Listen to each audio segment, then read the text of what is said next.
Bukit Fraser dipilih sebagai pusat ekspedisi kerana kawasan ini adalah kawasan yang teristimewa dan berpotensi untuk dijadikan kawasan pendidikan dan kawasan ekopelancongan.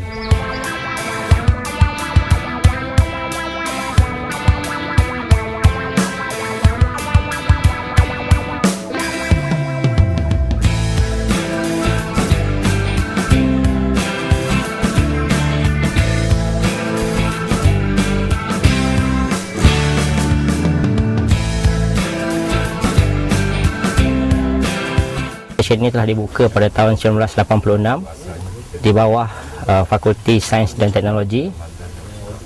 Pada masa sekarang, stesen ini diuruskan oleh Pusat Pengajian Sains Tanah dan Sumber Alam. Secara keseluruhannya, kita ada kawasan ini mempunyai 54 hektar kawasan, termasuk 7 hektar kawasan tapak stesen dan selebihnya kawasan hutan yang telah dianugerahkan oleh Kerajaan Negeri Pahang kepada UKM untuk membuat penyelidikan berkaitan dengan kawasan tanah tinggi di Bukit Fraser.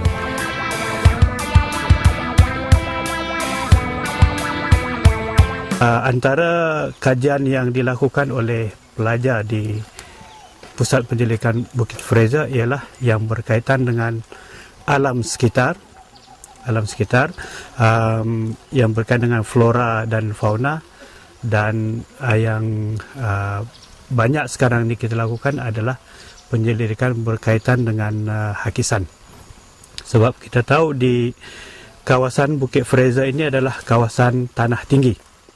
Dia adalah kawasan tanah tinggi dan jenis batuan yang terdapat di kawasan Bukit Fraser adalah banyaknya batuan granit.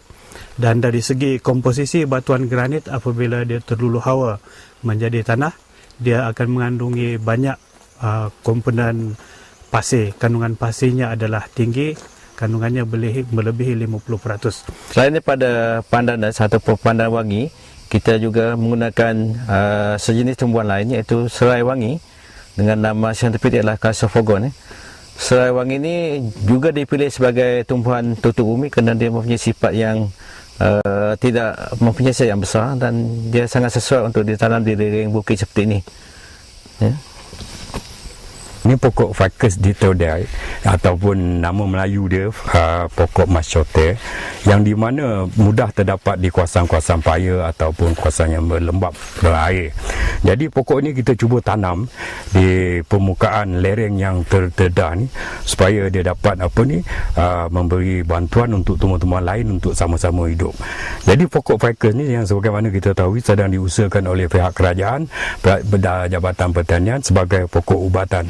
Selain daripada Tungkat Ali, Kacik Fatimah, pokok ini sedang diusahakan oleh Jabatan Madi, PAMA dan ini Pertanian sebagai ubat.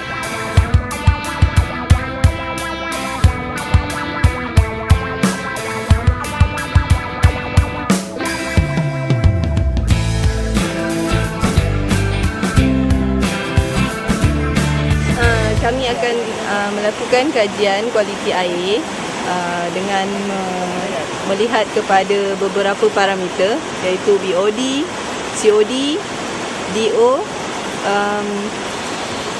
total suspended solid, pH air juga. Dan apa yang akan saya lakukan adalah untuk membandingkan di antara sungai yang tercemar dengan sungai yang tidak tercemar lah. Apa yang saya buat adalah untuk melihat organisma akuatik yang terdapat pada sungai. Satu adalah sungai yang tak tercemar dan satu lagi sungai tercemar. So sekarang lepas buat tinjauan, jadi kita dah decide untuk pilih anak sungai Jeriau ni sebagai sungai yang uncontaminated, dan kita pilih sungai Jeriau ni sebagai sungai yang telah contaminate. Jadi apa yang daripada kajian saya akan support data water quality Madiana, di mana saya gunakan organisma akuatik itu sebagai bioindicator.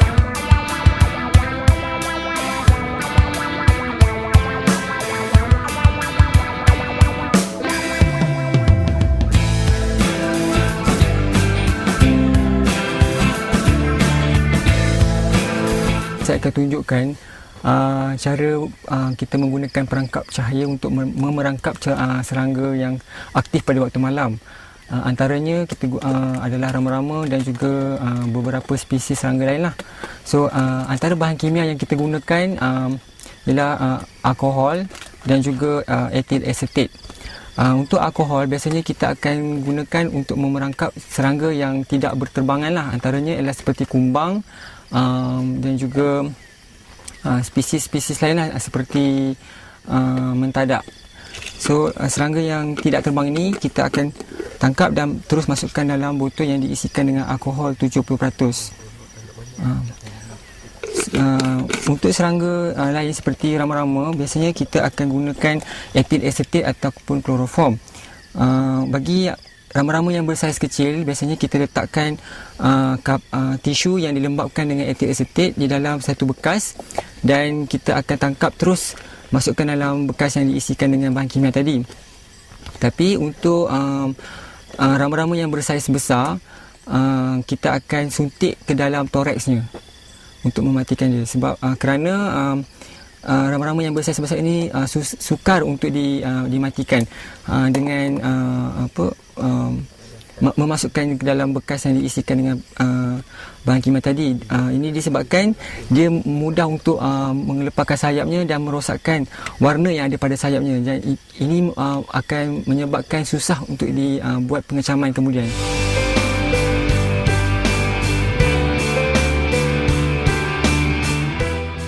10 tahun saya mengkaji tumbuhan periuk kera di Bukit Fraser. Ini dah kali pertama saya menjumpai spesies ini di kawasan Bukit Fraser.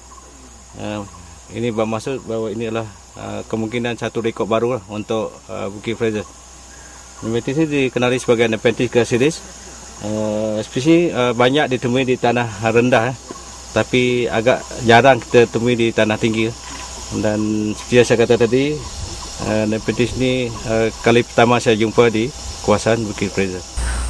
Tumbuhan ini dikenali sebagai tumbuhan periuk kera ataupun nama saintifiknya adalah Nepenthes. Di depan kita ini adalah satu-satunya spesies yang ditemui di Bukit Fraser. Namanya ialah Nepenthes sanguinea.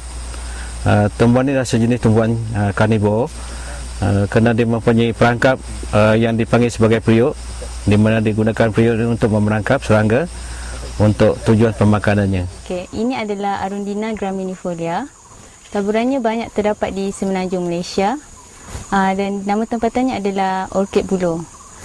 Tumbuhan ini